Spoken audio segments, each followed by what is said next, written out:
You think you can 아들, just walk away 네, from this? 그 미친 마누라가 왜 I'm 카드 not 정지를 walking 시킨 away. I 거야? am standing 나 my 차 ground. 사려는데 결제가 안 됐잖아.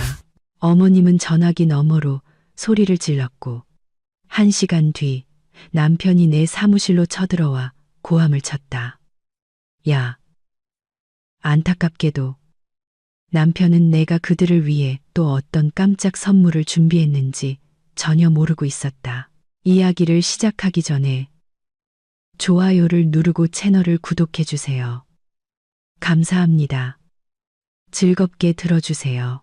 박지혜는 18층 사무실 창가에 서서 서울의 저녁 풍경을 내려다보고 있었다. 아래의 도시는 따뜻한 6월의 저녁을 준비하며 하나둘 불을 밝히고 있었고, 그녀는 남편에게서 온 메시지가 뜬 휴대폰을 손에 꽉 쥐고 있었다. 자기야, 엄마가 심장 전문의한테 가야 해서 급하게 50만 원이 필요하대. 보내줄 수 있어? 심장 전문의 진료비로 50만 원. 이번 달에만 벌써 3번째였다. 지혜는 34살이었다. 대형 회계 법인의 재무이사로 일하고 있었고, 강남에 자가 아파트도 있었다. 그녀는 자신의 삶을 통제하는데 익숙했다. 숫자는 거짓말을 하지 않는다.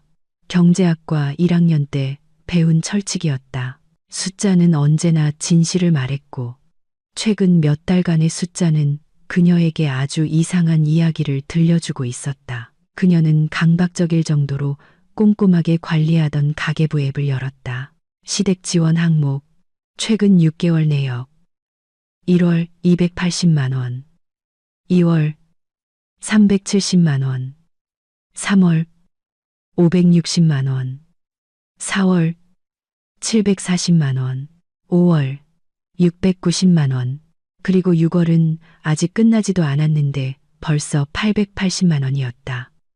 약값, 공과금, 기타 급한 용무로 반년 동안 거의 3,500만 원이 나갔다. 이건 남편의 부탁으로 그녀가 직접 송금한 금액일 뿐이었다.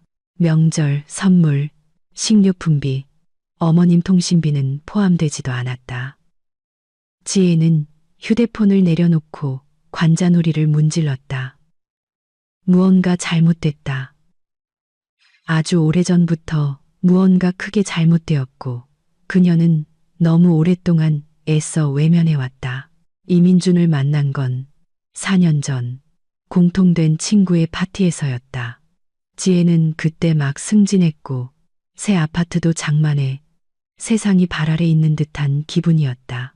결혼을 서두르진 않았지만 엄마는 전화할 때마다 너도 이제 나이가 있는데 언제 할래? 라며 재촉했다. 민주는 손님들 사이에서 단연 눈에 띄었다.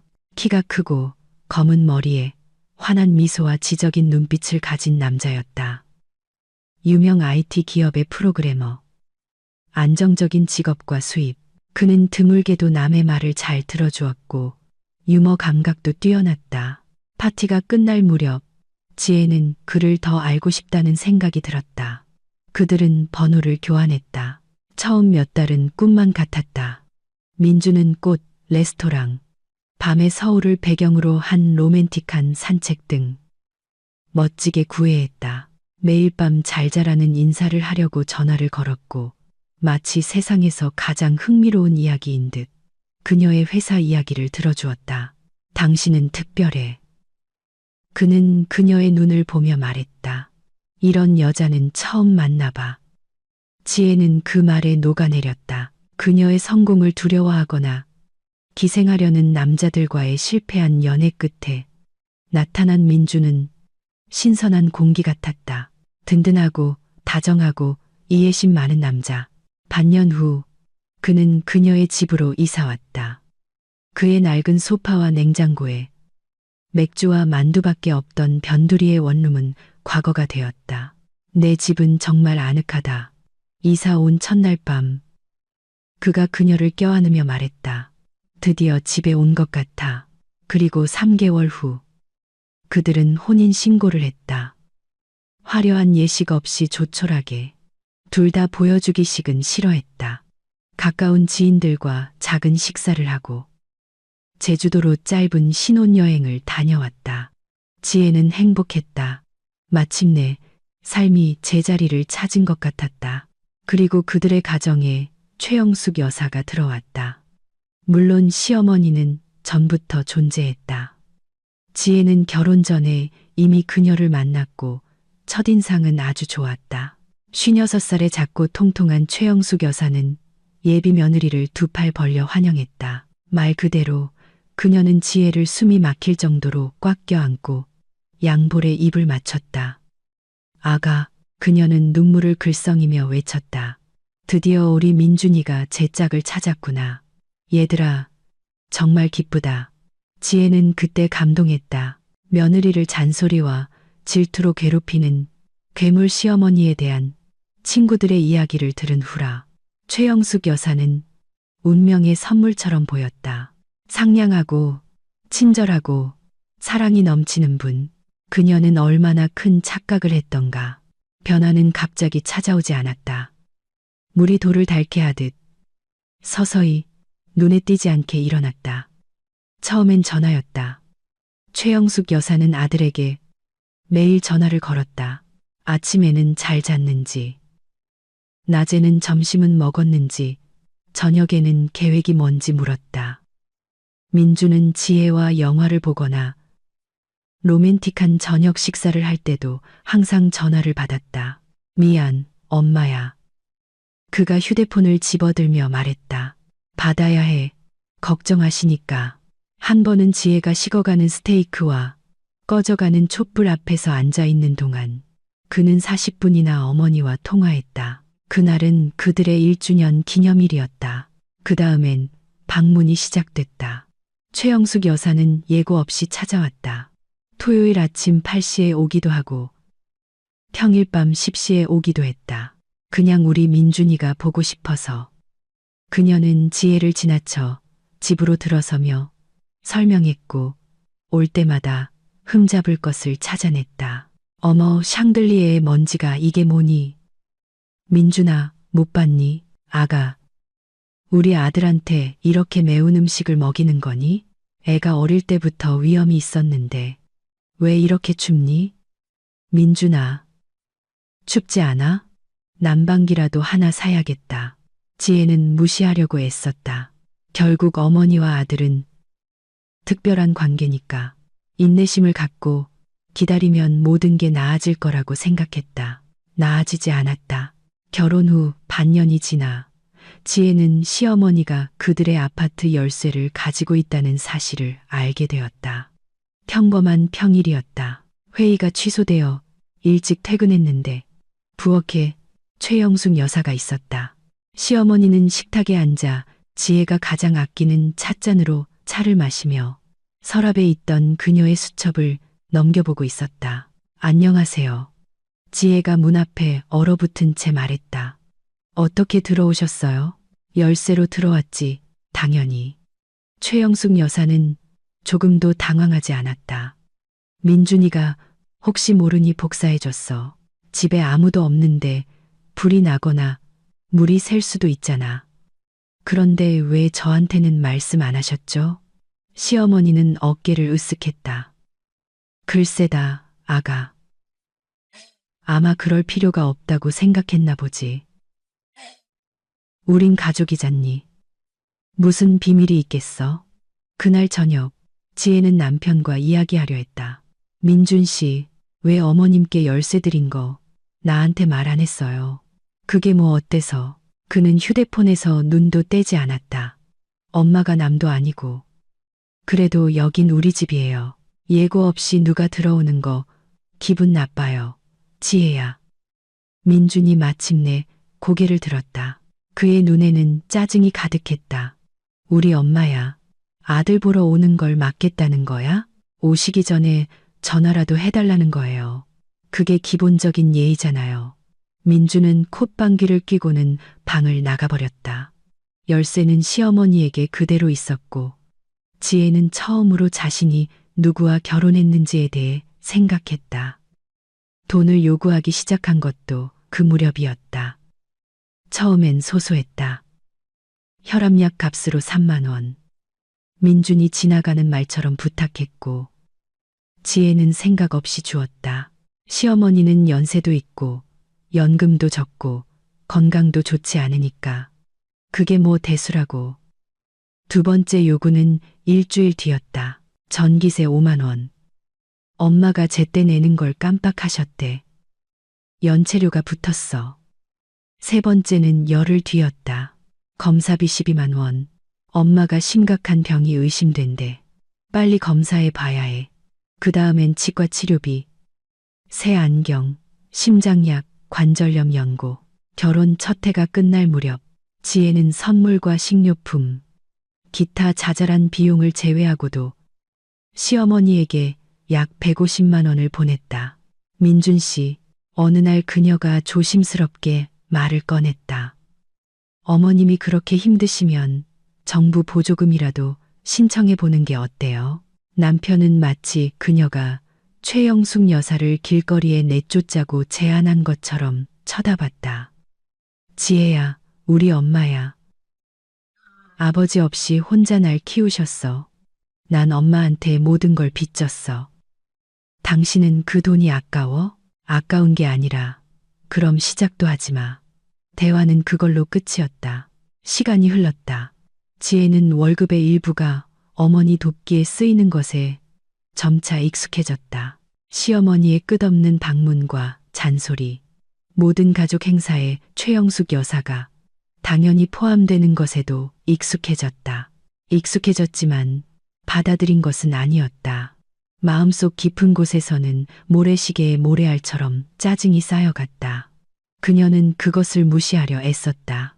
사소한 일이고 어느 집에나 문제는 있다고 스스로에게 말했다. 하지만 모래알은 계속해서 쌓여만 갔다. 그러다 상황을 전혀 다른 시각으로 보게 만든 일이 일어났다. 3월 최영숙 여사의 생일이었다. 시어머니는 57번째 생일을 맞아 30명을 초대해 레스토랑에서 파티를 열었다. 지혜는 무거운 마음으로 그곳으로 향했다. 일주일 전 민주는 어머니의 긴급 수술비로 400만 원을 달라고 했다. 무슨 수술인지는 제대로 설명하지 못했지만 지혜는 늘 그랬듯 돈을 주었다. 그리고 지금 그토록 긴급한 수술이 필요했다는 여인이 파티 테이블의 상석에 앉아 있었다. 이탈리아 디자이너의 새 원피스를 입고 있었다.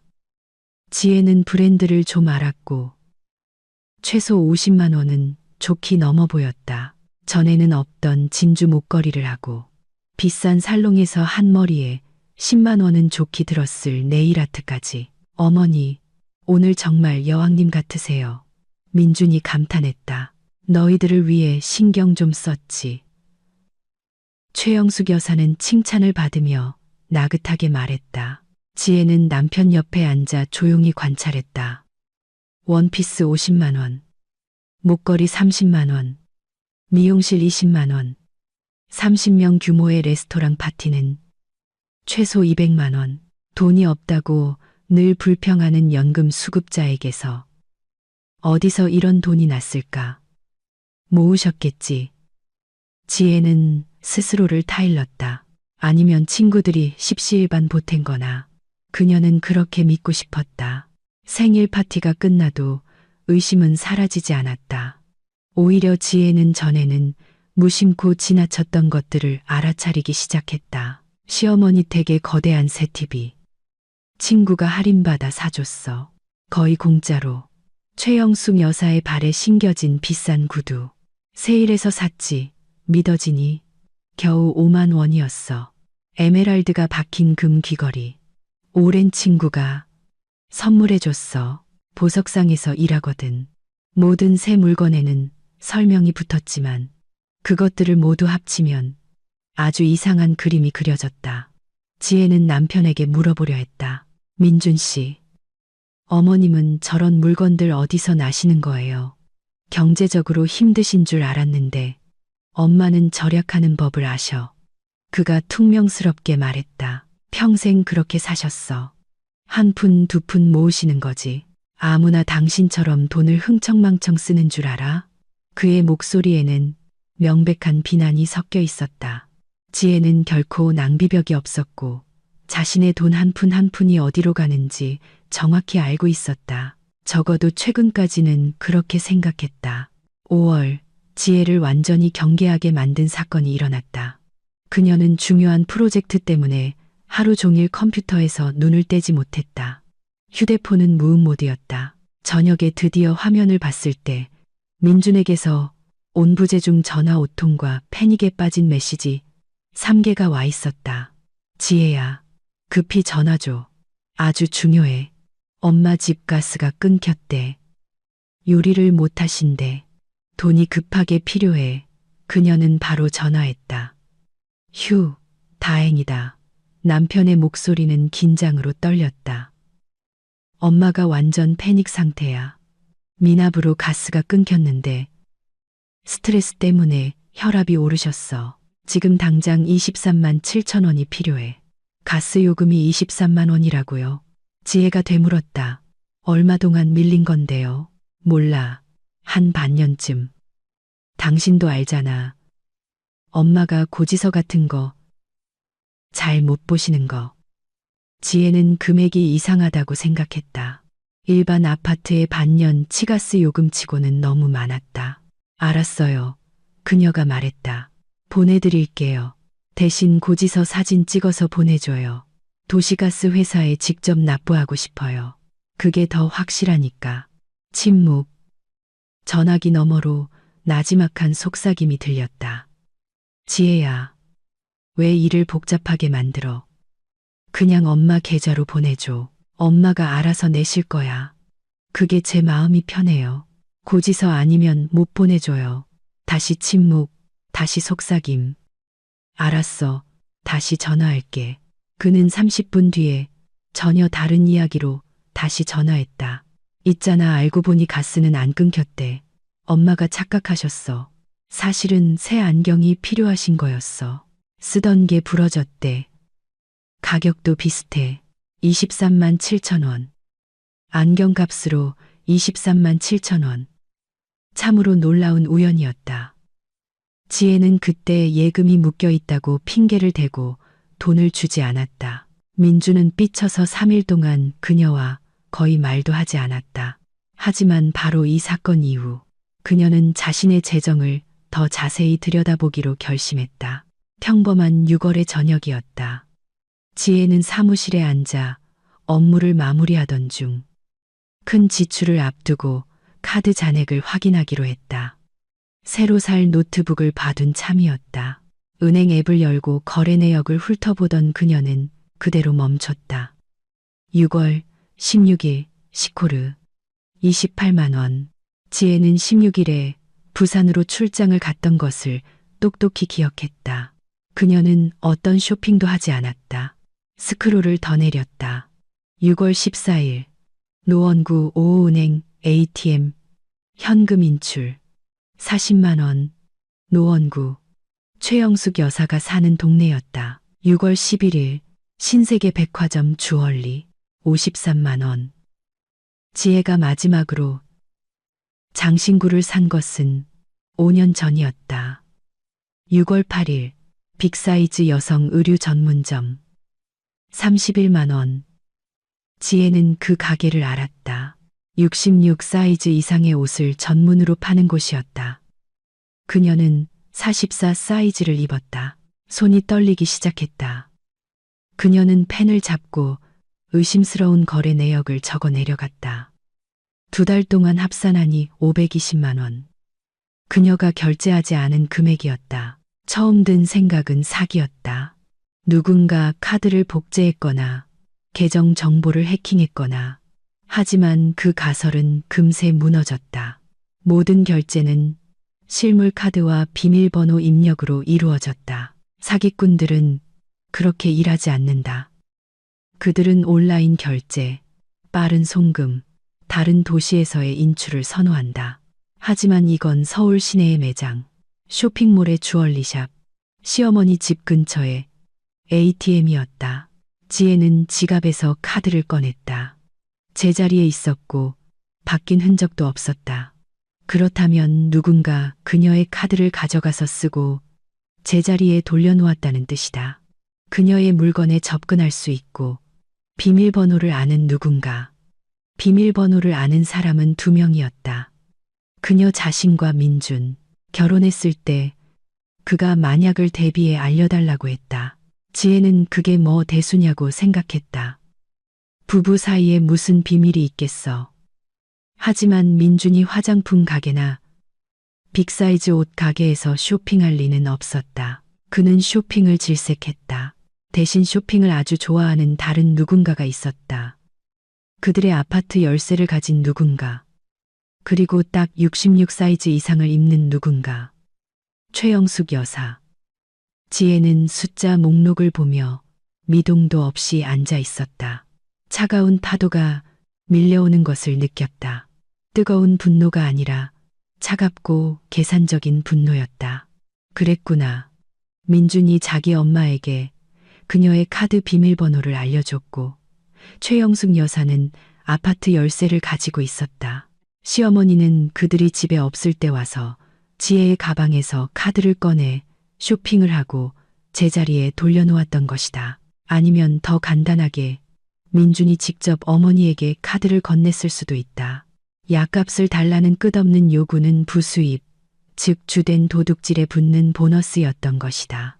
지혜는 당장 남편에게 전화해서 모든 것을 쏟아내려고 휴대폰을 집어들었다가 멈칫했다. 아니, 그렇게는 안 된다. 그녀는 그 모자무즈를 잘 알았다. 지금 비난을 시작하면 민주는 바보인 척할 것이다. 난 아무것도 몰랐어.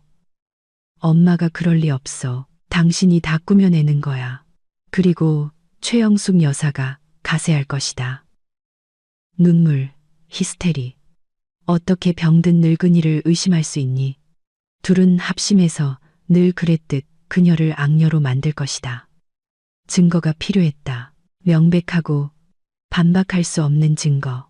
지혜는 은행 웹사이트에 접속해 최근 1년치 카드 전체 거래 내역서를 신청했다. 문서는 1시간 뒤 이메일로 도착했다. 42페이지 분량이었다. 지혜는 사무실 문을 잠그고 한 줄 한 줄 뜯어보기 시작했다. 의심스러운 거래에 형광펜으로 표시하고 날짜, 금액, 주소를 따로 적었다. 자정이 될 무렵 전체 그림이 완성되었다. 1년 동안 그녀의 카드에서 도난당한 금액은 480만 원이었다. 거의 500만 원. 화장품 및 향수 380만 원. 빅사이즈 여성 의류 470만 원. 주얼리 210만 원. 여행사 340만 원. 현금 인출 80만 원. 여행사. 1년 동안 3번의 여행 상품. 강릉, 제주도, 경주. 지혜는 어디에도 가지 않았다. 하지만 시어머니는 정기적으로 여행을 자랑했다. 친구들이 초대해서, 복지관에서 보내줘서, 복권에 당첨돼서 전부 거짓말이었다. 단어 하나하나까지. 지혜는 의자에 등을 기대고 눈을 감았다. 480만 원. 이건 카드에서 직접 도난당한 금액이다. 거기에 민준의 부탁으로 어머니 돕기에 보낸 약 500만 원을 더하면 3년 동안 총 2억만 원이 넘었다. 2억만 원. 그녀의 남편과 시어머니가 훔쳐간 돈. 그녀는 텅 빈 사무실의 정적 속에서 자신의 삶을 생각했다. 3년의 결혼 생활. 그 3년 동안 그녀는 하루 12시간씩 일하고 커리어를 쌓고 미래를, 그들의 공동의 미래를 계획했다. 아이를 생각하고 가족 휴가를, 함께 행복한 노후를 꿈꿨다. 그동안 남편은 자기 엄마가 그녀의 돈을 훔치는 것을 돕고 있었다. 그는 그 규모를 알고 있었을까? 아니면 화장품이나 옷값 정도의 사소한 것이라고 생각했을까? 아내가 돈을 잘 버니 눈치채지 못할 거라고 스스로를 위로했을까? 아니면 그냥 신경 쓰지 않았을까? 그날 밤 지혜는 집에 가지 않고 사무실에 남았다. 다행히 이럴 때를 대비해 소파가 있었다. 남편을 마주하기 두려워서가 아니었다. 그냥 혼자 있고 싶었다. 생각할 시간이 필요했다. 아침이 되자 계획이 섰다. 첫째, 히스테리나 비나는 금물. 아직은. 둘째, 최대한 많은 증거를 수집한다. 셋째, 비밀번호를 바꾸고 반응을 살핀다. 넷째, 이혼을 준비한다. 다섯째, 빠르고 정확하고 무자비하게 반격한다. 지혜는 사무실 피트니스 센터에서 샤워를 하고 늘 옷장에 보관해두던 여벌 옷으로 갈아입었다. 거울 속 자신을 보았다.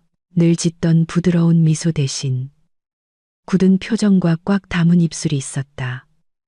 전쟁을 원하셨나요, 어머님? 그녀는 속으로 말했다. 원하는 대로 해드리죠. 가장 먼저 그녀는 은행 앱 설정에 들어가 비밀번호를 바꿨다. 이전 비밀번호는 간단했다. 1987.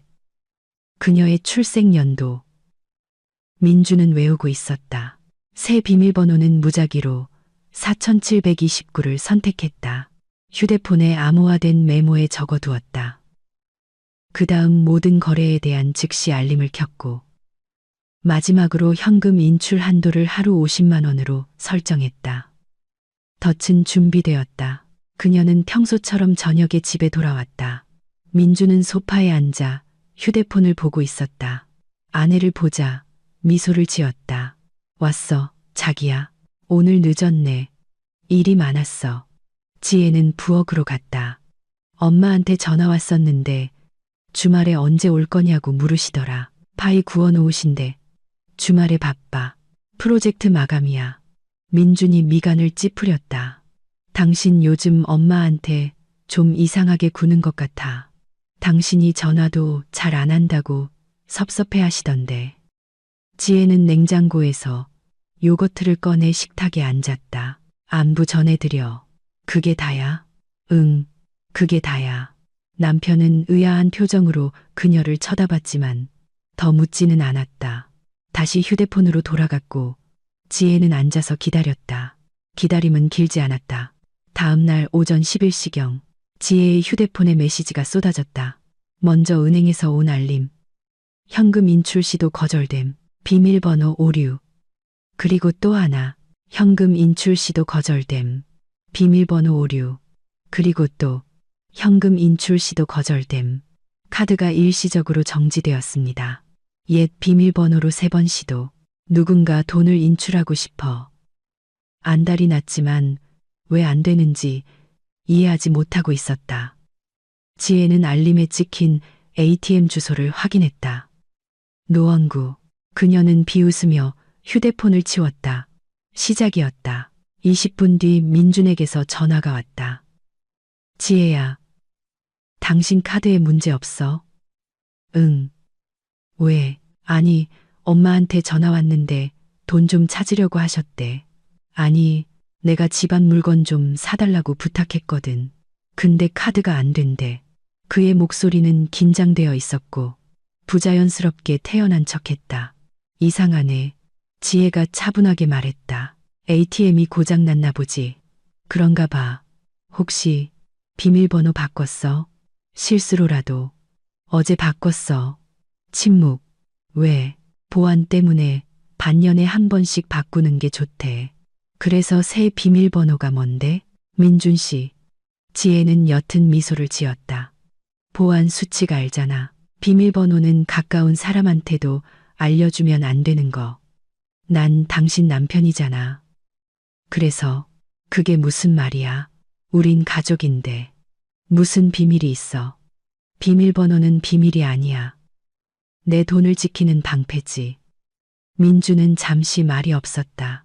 다시 입을 열었을 때 그의 목소리에는 감추지 못한 짜증이 묻어났다. 알았어. 마음대로 해. 근데 엄마가 뭐 좀 사야 했다고. 어머님 돈이나 당신 돈으로 사시라고 해. 내 카드는 내 쇼핑을 위한 거야. 그녀는 대답을 기다리지 않고 전화를 끊었다. 남은 하루는 긴장된 기다림 속에서 지나갔다. 지혜는 저녁에 큰 싸움이 벌어질 거라고 확신했다. 민준이 화가 나서 집에 돌아와 설명을 요구하고 인색함과 불신을 탓할 것이라고. 하지만 아무 일도 일어나지 않았다. 남편은 평소처럼 돌아왔고 평소와 달리 조용하고 생각에 잠겨 있었다. 그들은 말없이 저녁을 먹고 영화를 보고 잠자리에 들었다. 지혜는 어둠 속에서 남편의 숨소리를 들으며 생각했다. 왜 조용하지? 왜 평소처럼 자기 뜻대로 안 되면 난리를 치지 않는 거지? 답은 명백했다. 그는 상황에 대한 주의를 끌고 싶지 않았던 것이다. 그녀가 질문을 시작하는 것을 원치 않았다. 어떻게든 조용히 해결되거나 어머니가 돈을 구할 다른 방법을 찾기를 바라고 있었다. 일주일이 지나고 또 한 주가 지났다. 지혜는 계속해서 카드 내역을 주시했다. 더 이상 의심스러운 지출은 없었다. 이제 비밀번호는 그녀만 알았으니까. 대신 민준이 어머니를 위해 돈을 요구하는 횟수가 늘었다. 자기야, 엄마 약값 필요하대. 있잖아, 엄마 통신 요금이 엄청 나왔어. 엄마가 식료품비 좀 도와달래. 연금이 늦게 나온대. 지혜는 주었지만 현금으로, 그리고 소액만 주었다. 5만 원, 7만 원, 많아야 10만 원. 그리고 매번 영수증을 요구했다. 영수증은 왜? 민준이 발끈했다. 가계부 정리하려고. 돈이 어디에 쓰이는지 알고 싶어. 당신, 엄마 못 믿어. 난 숫자를 믿어. 남편은 화를 냈지만 적어도 가끔은 영수증을 가져왔다. 6월 말 지혜는 변호사를 찾아갔다. 홍 변호사. 피곤한 눈과 날카로운 지성을 가진 40대 여성이었다. 그녀는 지혜의 이야기를 듣고 은행 거래 내역서를 검토했다. 상황이 명확하네요. 그녀가 말했다. 절도 혐의로 고소할 근거가 충분합니다. 금액도 커서 특수절도에 해당할 수 있습니다. 승소 가능성은요? 증거에 달렸죠.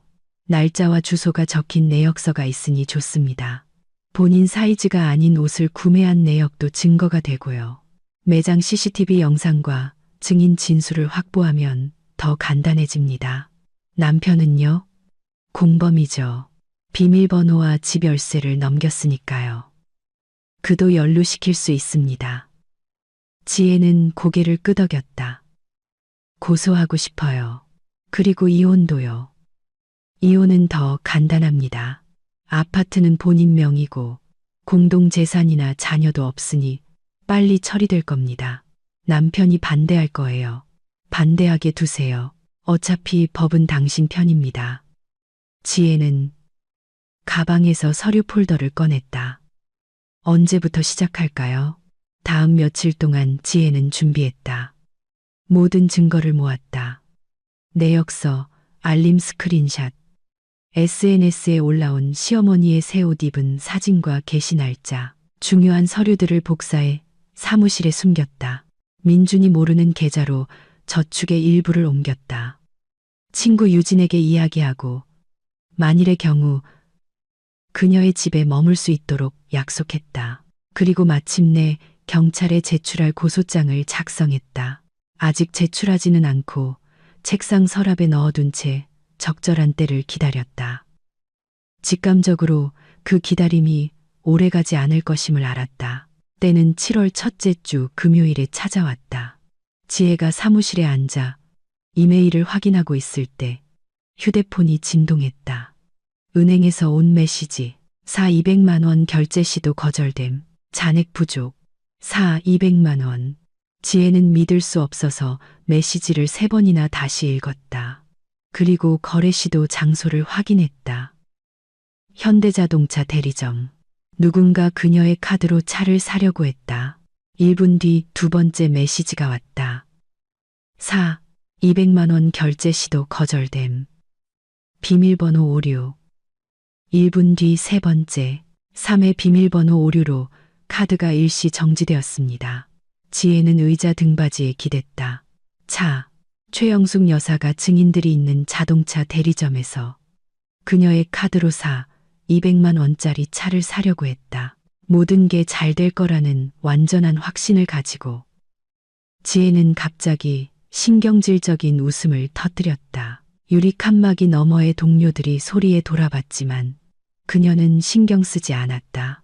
너무나 기가 막히고 믿을 수 없을 정도로 뻔뻔해서 오히려 기묘한 감탄마저 일었다.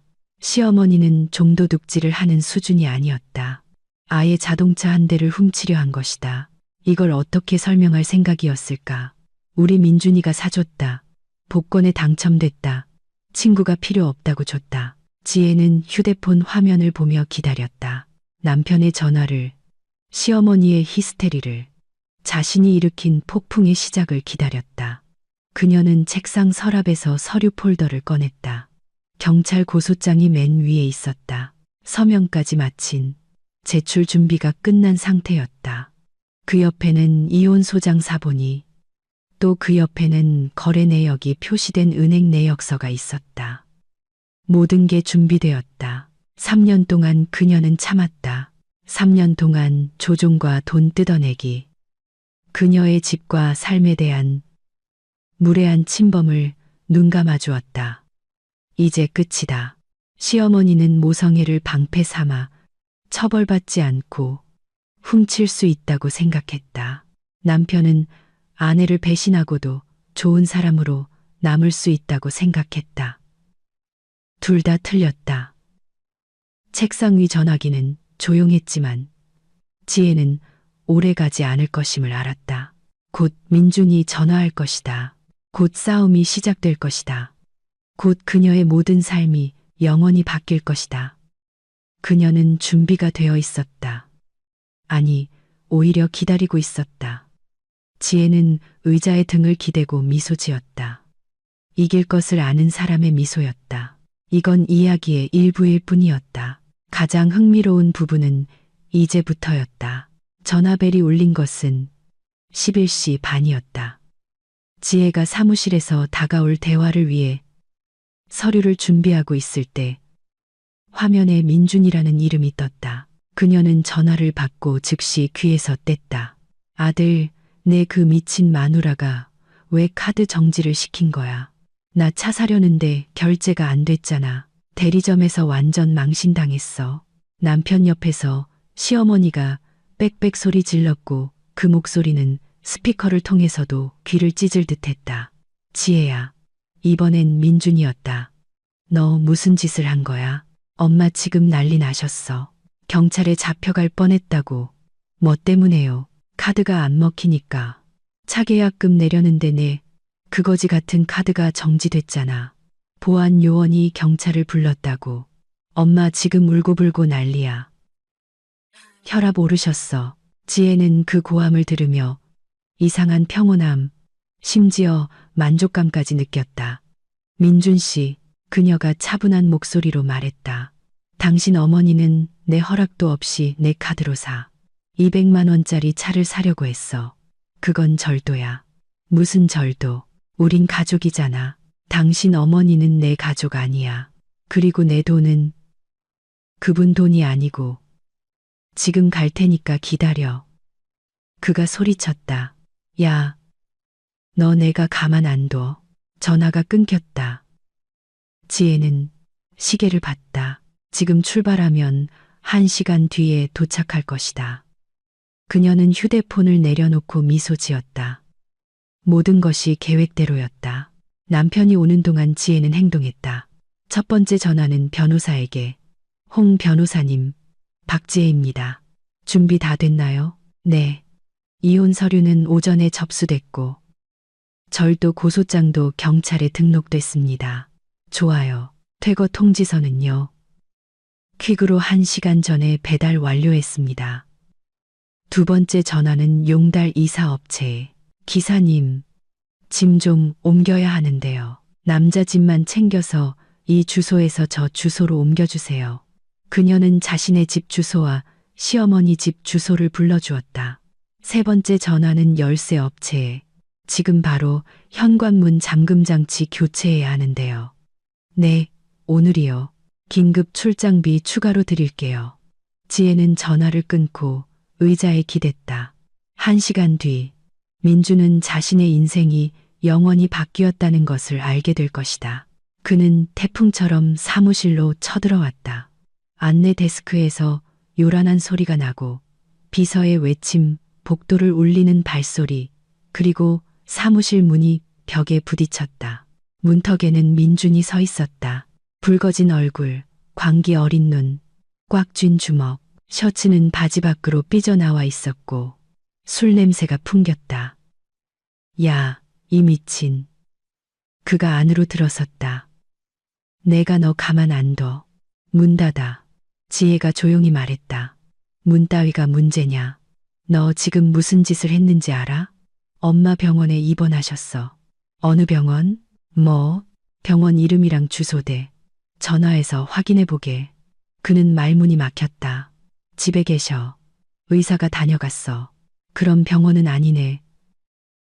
또 거짓말. 나한테 그런 식으로 말하지 마. 그가 책상 위로 몸을 숙이며 양손으로 책상을 짚었다. 지혜는 두려움도 동요도 없이 그를 올려다봤다. 앉아, 민준 씨. 할 얘기가 있어. 안 앉아, 앉아. 그녀의 목소리에 담긴 무언가가 그를 따르게 했다. 그는 의자에 무겁게 주저앉았다. 첫 번째 소식. 지혜가 그의 앞에 서류 한 장을 놓았다. 나 이혼 소송 걸었어. 민주는 서류를 멍하니 쳐다봤다. 두 번째 소식. 또 다른 서류. 경찰에 제출한 고소장이야. 당신 어머니가 1년 동안 내 카드에서 480만 원을 훔쳤어. 그의 얼굴이 창백해지기 시작했다. 세 번째 소식. 다음 서류. 이 아파트는 내 소유야. 결혼 전에 산 거. 오늘 당신 앞으로 퇴거 통지서가 배달됐을 거야. 그리고 네 번째 소식. 그녀가 시계를 봤다. 지금쯤 용달차가 당신 짐을 싣고 당신 어머니 댁으로 가고 있을 거야. 집에 돌아갈 필요 없어. 거기엔 이제 당신 물건 아무것도 없으니까. 그의 얼굴에서 핏기가 사라졌다. 붉었던 얼굴이 하얗게 그리고 잿빛으로 변했다. 너, 그럴 순 없어. 그가 속삭였다. 이미 했어. 거긴 내 집이야. 아니, 내 집이었어. 언제나. 당신은 그냥 내 돈으로 거기서 살았을 뿐이야. 난 네 남편. 전 남편. 그가 벌떡 일어났다. 소송할 거야. 변호사 선임할 거라고. 해봐. 나한텐 당신이랑 당신 어머니가 3년 동안 날 등쳐 먹었다는 증거가 다 있어. 은행 내역서, CCTV 영상, 증인 진술까지. 민주는 사무실 한가운데 서서 손을 떨었다. 왜? 그가 쥐어짜듯 말했다. 왜 나한테 이래? 당신이 3년 동안 나한테 거짓말했으니까. 엄마가 내 돈 훔치는 걸 돕고 날 이용했으니까. 난 널 사랑했어.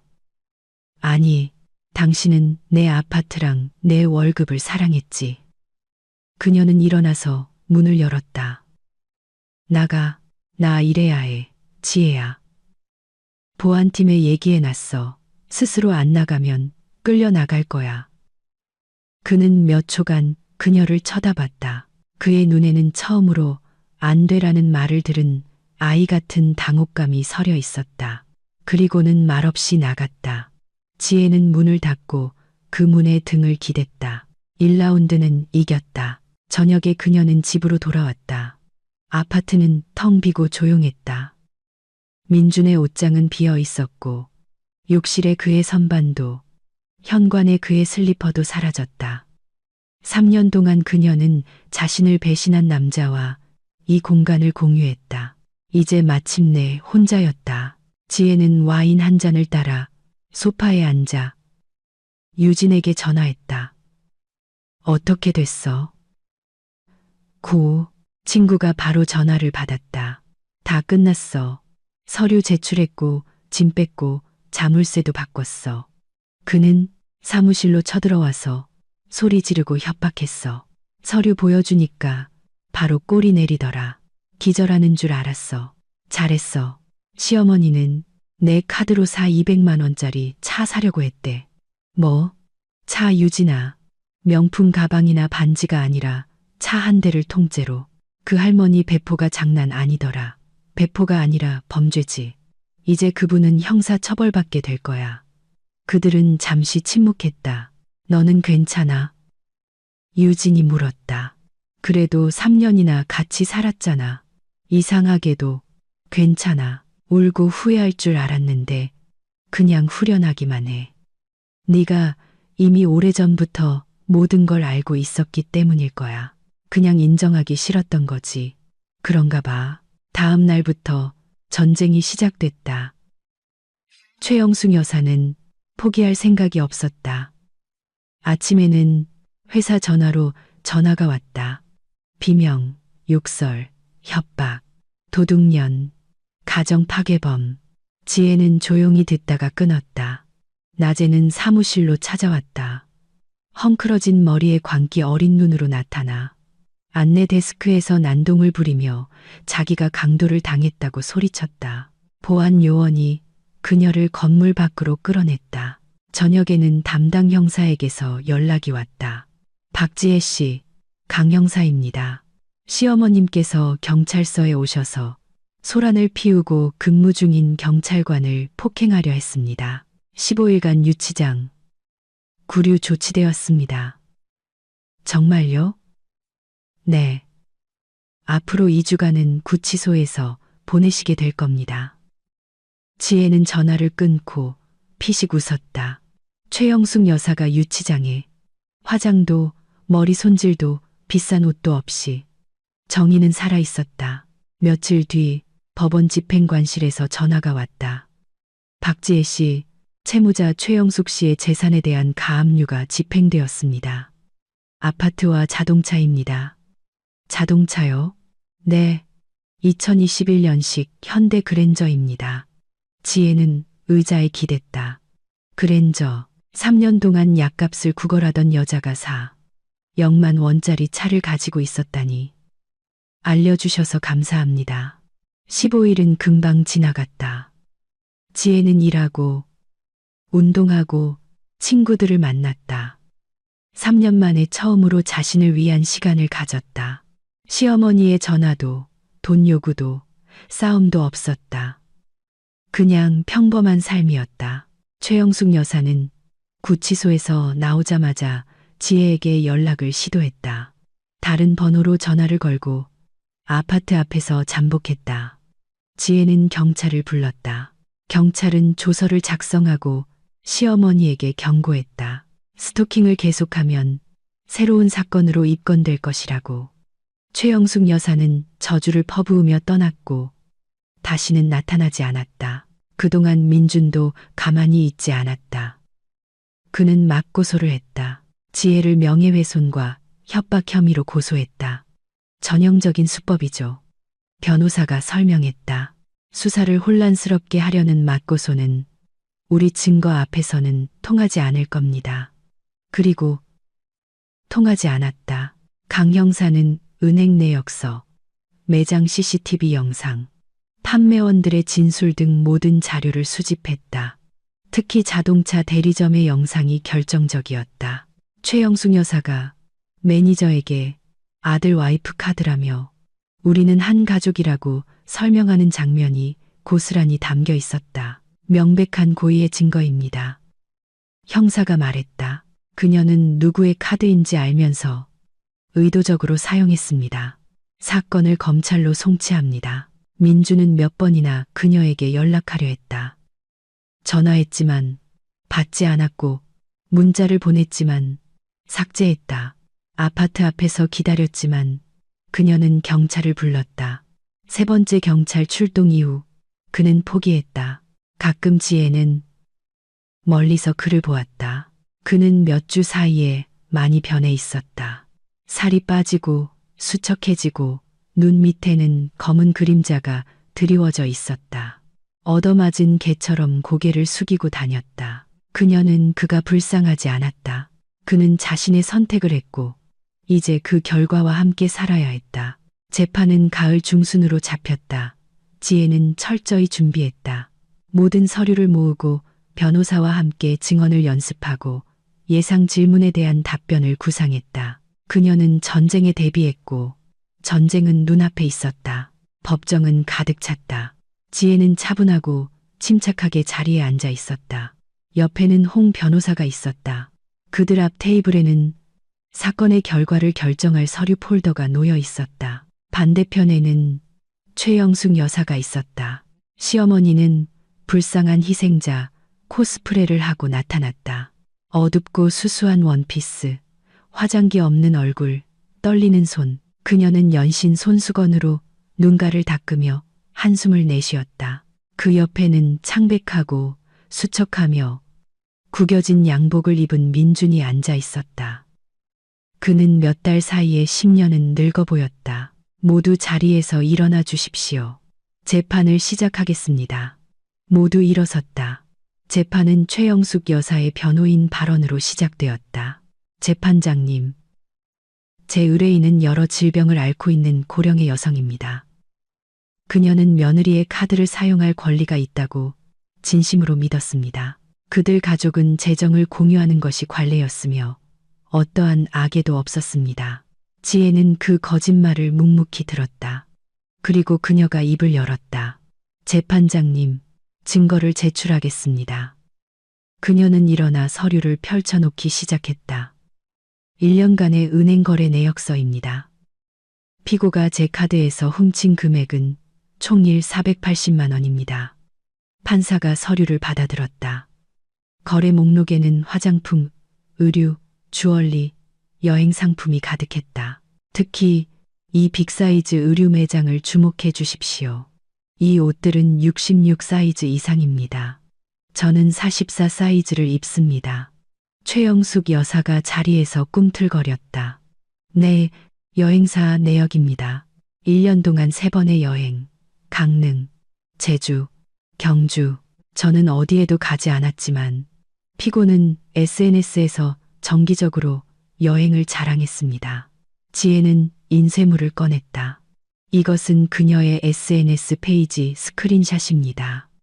새 옷을 입고 휴가지에서 새 물건과 함께 찍은 사진들입니다. 이 모든 시간 동안 그녀는 가난한 척하며 제게 약값을 구걸했습니다. 판사는 서류를 꼼꼼히 살폈다. 그리고 가장 결정적인 증거입니다. 지혜가 서기에게 신호를 보냈다. 현대자동차 대리점의 CCTV 영상입니다. 화면에 영상이 나타났다. 최영숙 여사가 매니저에게 카드를 건네며 설명한다. 이거 우리 아들 와이프 카드예요. 우린 한 가족이라 다 같이 써요. 카드가 승인되지 않자 시어머니는 소리치고 요구하고 협박하기 시작한다. 보안 요원이 경찰을 부른다. 이것은 피고가 누구의 카드인지 알면서도 제 동의 없이 의도적으로 사용하려 했다는 직접적인 증거입니다. 법정에는 침묵이 흘렀다. 최영숙 여사의 변호인이 반박하려 했다. 재판장님, 제 의뢰인은 허락을 받았다고 확신했습니다. 증거가 하나 더 있습니다. 지혜가 말을 끊었다. 여러 매장 판매원들의 진술입니다. 모두 피고를 알아보았고 그녀가 다른 사람 이름으로 된 카드로 결제했다는 사실을 확인해 주었습니다. 그녀는 책상 위에 진술서 뭉치를 올려놓았다. 판사는 서류를 넘겼다. 최영숙 여사는 의자에 몸을 웅크린 채 앉아 있었다. 그녀의 떨리는 손은 더 이상 연기처럼 보이지 않았다. 일주일 뒤 판결이 내려졌다. 징역 2년, 집행유예 3년, 그리고 피해의 길 480만 원 전액 배상. 판사가 판결문을 다 읽었을 때 최영숙 여사는 통곡하기 시작했다. 불공평해. 난 함정에 빠졌어. 난 가난하게 죽을 거야. 의사를 불러야 했다. 그녀는 고혈압성 쇼크를 일으켰다. 이번에는 진짜였다. 민주는 어머니 옆에 캔버스처럼 창백한 얼굴로 서 있었다. 구급대원들이 최영숙 여사를 데려갈 때 그는 지혜에게 증오에 찬 시선을 던졌다. 그녀는 피하지 않고 그가 고개를 숙일 때까지 똑바로 쳐다봤다. 그리고 밖으로 나와 가을 햇살에 얼굴을 들었다. 정의는 실현되었다. 한 달 뒤 이혼이 성립되었다. 그 무렵 민주는 완전히 무너져 내린 것 같았다. 그는 흐트러진 모습에 면도도 하지 않고 술 냄새를 풍기며 법정에 나타났다. 고개를 들지 않고 모든 서류에 묵묵히 서명했다. 판사가 판결을 낭독했다. 혼인을 무효로 하고 재산상 청구는 없는 것으로 한다. 지혜는 법원 건물을 자유로운 사람으로 걸어 나왔다. 그녀 인생의 3년이 이 남자에게 허비되었다. 3년간의 거짓말, 조종, 돈 뜯어내기, 이제 끝이었다. 그녀는 차에 타서 오랜만에 처음으로 웃었다. 그의 겨울은 따뜻했다.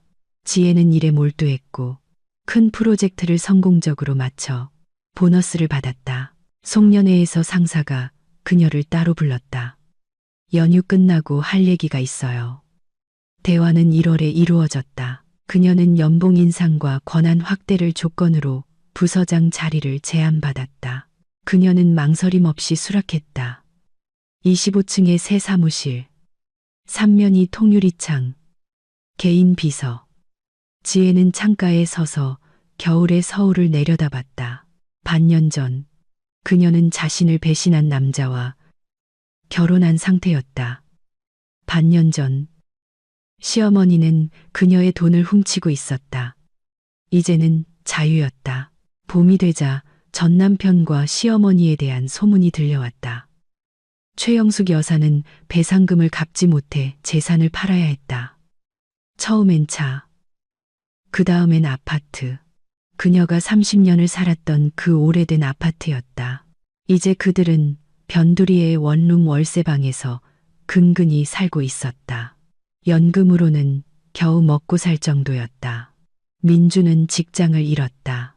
무단결근으로 해고당했는지 스스로 그만뒀는지는 몰랐다. 임시직으로 연명하며 술을 마시기 시작했다. 최근에 그 사람 봤어. 유진이 말했다. 못 알아보겠더라.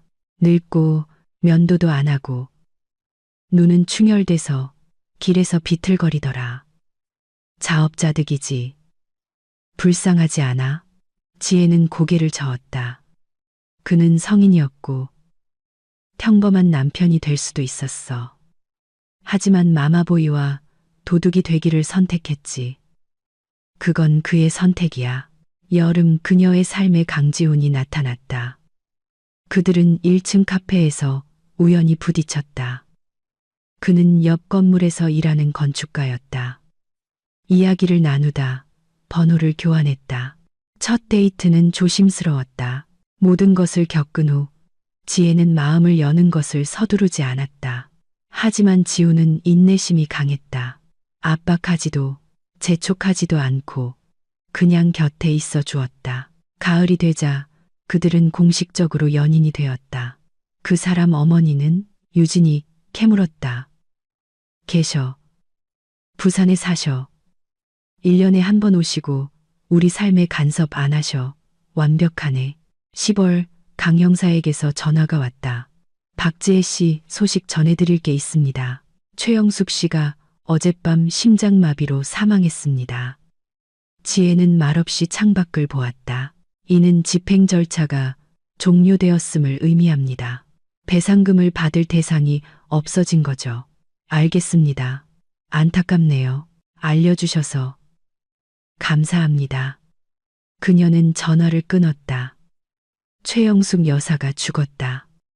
3년 동안 그녀의 삶을 지옥으로 만들었던 여자가 더 이상 존재하지 않았다. 그녀는 무엇을 느껴야 할까? 기쁨, 안도감, 슬픔, 아무것도 아니었다. 그저 공허함 뿐이었다. 장례식에 가지 않았고 조의를 표하지도 조의금을 보내지도 않았다. 그것은 남의 죽음, 남의 일이었다. 한 달 뒤 민준에게서 전화가 왔다. 모르는 번호였다. 아마 번호를 바꾼 듯했다. 지혜야, 나야. 목소리는 쉬고 떨렸으며 예전과는 전혀 달랐다. 무슨 일이야? 얘기 좀 하고 싶어서. 엄마가 돌아가셨어. 나 이제 정말 혼자야. 안타깝지만 나랑은 상관없는 일이야. 알아. 그냥 지혜야. 내가 다 잘못했어. 엄마도 잘못했고. 용서해줘. 그녀는 말이 없었다. 나 변했어. 그가 말을 이었다. 상담도 받고 있어. 내가 잘못 살았다는 걸, 엄마가 내 인생을 조종하게 뒀다는 걸 깨달았어. 민준 씨, 그녀가 말을 끊었다. 상관없어. 당신이 변했든 아니든 나한텐 더 이상 중요하지 않아. 하지만 우리 다시 시작할 수 있지 않을까? 아니, 지혜야. 난 다른 삶을 살고 있어. 다른 직장, 다른 친구들, 그리고 다른 남자가 있어. 당신은 과거에 남았어. 침묵. 만나는 사람 있어. 응. 좋은 사람이야. 응. 긴 침묵. 잘 됐네. 그가 마침내 말했다. 목소리에는 깊은 슬픔이 묻어 있었다. 잘 지내, 민준 씨. 그녀는 전화를 끊고 번호를 차단했다. 새해는 지훈과 함께 경기도의 한 별장에서 맞았다. 벽난로, 창밖의 눈, 샴페인. 지혜는 생각했다. 새로운 삶을 위해.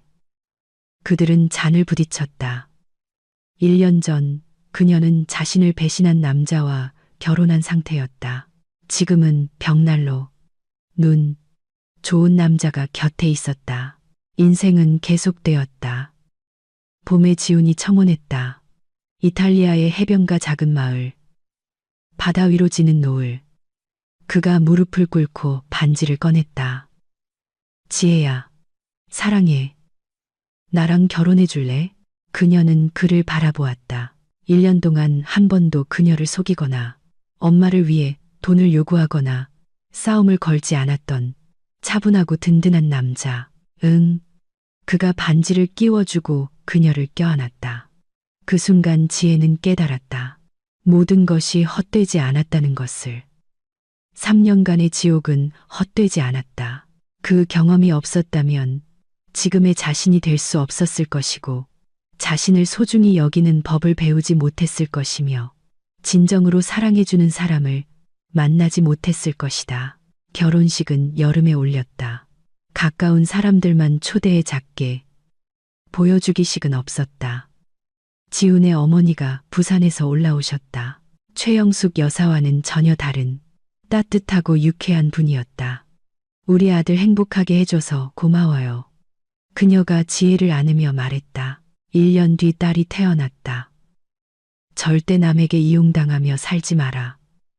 고 말씀하시던 할머니의 이름을 따서 지아라고 지었다. 할머니는 돌아가셨지만 지혜는 할머니가 자랑스러워 하실 것을 알았다. 가끔 저녁에 지혜는 발코니에 나가 도시를 바라보았다. 서울의 불빛이 아래에서 반짝였다. 그녀가 사무실 창가에 서서 인생이 무너지고 있다고 생각했던 그때와 똑같이 그녀는 민준을 떠올렸다. 증오심 없이 그냥 떠올렸다.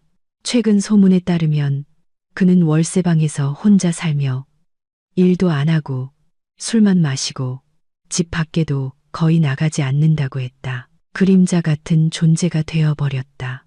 지혜는 동정심을 느끼지 않았지만 더 이상 분노도 없었다. 그는 그의 선택을 했고. 무슨 생각해? 지훈이 발코니로 나와 그녀를 뒤에서 안았다. 과거 생각. 후회돼. 아니, 그 경험이 없었다면 지금의 내가 될 수 없었을 거야. 나 자신을 지키는 법도 배우지 못했을 거고. 그래서 앞으로 인생에서 뭘 원하는데? 그녀가 미소 지었다. 지금 있는 것, 당신, 지아, 우리 집, 조종과 거짓말 없는 평범한 삶, 이미 다 가졌네. 알아. 그들은 발코니에 서서 서로를 껴안았다. 그리고 저 멀리 어딘가에서 한때 그녀의 남편이었던 남자는 홀로 술을 마시며 자신이 잃어버린 것을 후회하고 있었다. 하지만 그건 더 이상 그녀의 이야기가 아니었다. 그녀의 이야기는 여기에 진정으로 사랑하는 남자와 옆방에서 잠든 딸과 그녀 스스로가 일궈낸 삶과 함께 있었다. 지혜는 눈을 감았다. 모든 것이 좋게 끝났다. 아니, 모든 것이 이제 막 시작되고 있었다.